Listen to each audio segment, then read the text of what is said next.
Hi friends, இன்றைக்கி நம்ம சேனலில் ஸ்வீட்டான ஸ்நாக்ஸ் தான் பண்ண போகிறோம். ஸோ வாங்க அதை எப்படி பண்ணலான்னு பார்க்கலாம்.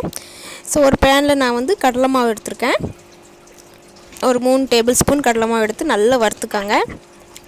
நல்ல வாசனை வரத்தட்டியும் கலர் சேஞ்ச் ஆகத்தட்டியும் நல்லா வறுத்துக்காங்க. கருகிடக்கூடாது, சிம்மில் வச்சே வருங்க. ஸோ அவ்வளோதான், வறுத்து எடுத்தாச்சு. இப்போது பிளேட்டில் மாற்றியாச்சு.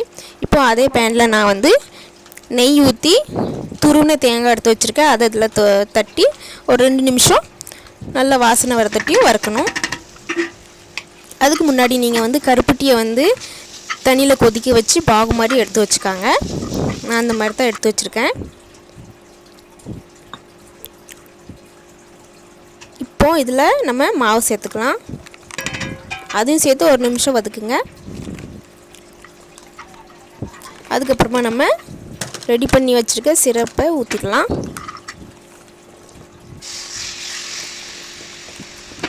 இப்போ இதை நல்லா கிண்டணும். சிம்மில் வச்சே கிண்டுங்க, இல்லாட்டும் கீழே பற்றிரும். ஸோ நல்லா கட்டி வர இல்லாத அளவுக்கு நல்லா கிண்டி எடுத்துக்காங்க.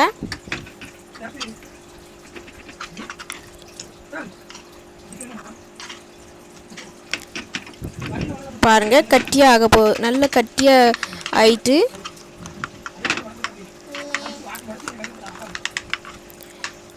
இதுக்கப்புறமா இது அவ்வளோதான், ரெடி ஆயிடுச்சு. இப்போ இதை நீங்கள் ஆற வச்சுக்கலாம். கேஸ் ஆஃப் பண்ணிடலாம். நல்லா ஆறிட்டு இப்போ இதை நீங்கள் குட்டி குட்டி பால் சைஸில் உருட்டி எடுத்துக்காங்க. இந்த மாதிரி எடுத்தாச்சு. இப்போ நம்ம டிஷ்ஷோட மெயின் இன்க்ரீடியன்ட்ஸு நம்ம தோசை மாவு தான். ஸோ அதில் தான் நம்ம இதை உள்ளே போட்டு நல்லா டிப் பண்ணி எண்ணெயில் போட போகிறோம்.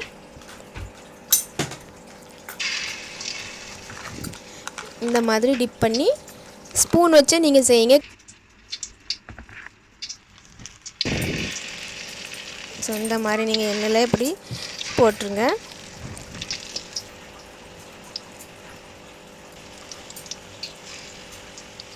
இப்போ இதை பரட்டிடலாம். கேஸை சிம்மிலே வச்சு செய்யுங்க, இல்லாட்டி கீழே பிடிச்சிரும். ஸோ இது உங்களுக்கு ஒழுங்காக வரலன்னா நீங்கள் ஒரு கார்னரில் இந்த மாதிரி போட்டு ஸ்பூன் வச்சு ரவுண்டாக பண்ணி எடுத்து போட்டுடலாம். அவ்வளோதாங்க, உடையாது. இப்போ நான் உங்களுக்கு மொத்தமாக எடுத்து காமிக்கிறேன். பாருங்கள், நம்மளோட ஸ்வீட்டான சூப்பரான டிஷ் ரெடி ஆயிடுச்சு. தோசை மாவு வச்சு நம்ம சிம்பிளான ஒரு ஸ்வீட் பண்ணிட்டோம். ஸோ உங்கள் வீட்லேயும் தோசை மாவு மிச்சம் வந்துச்சுன்னா நீங்களும் இப்படி ட்ரை பண்ணி பாருங்கள்.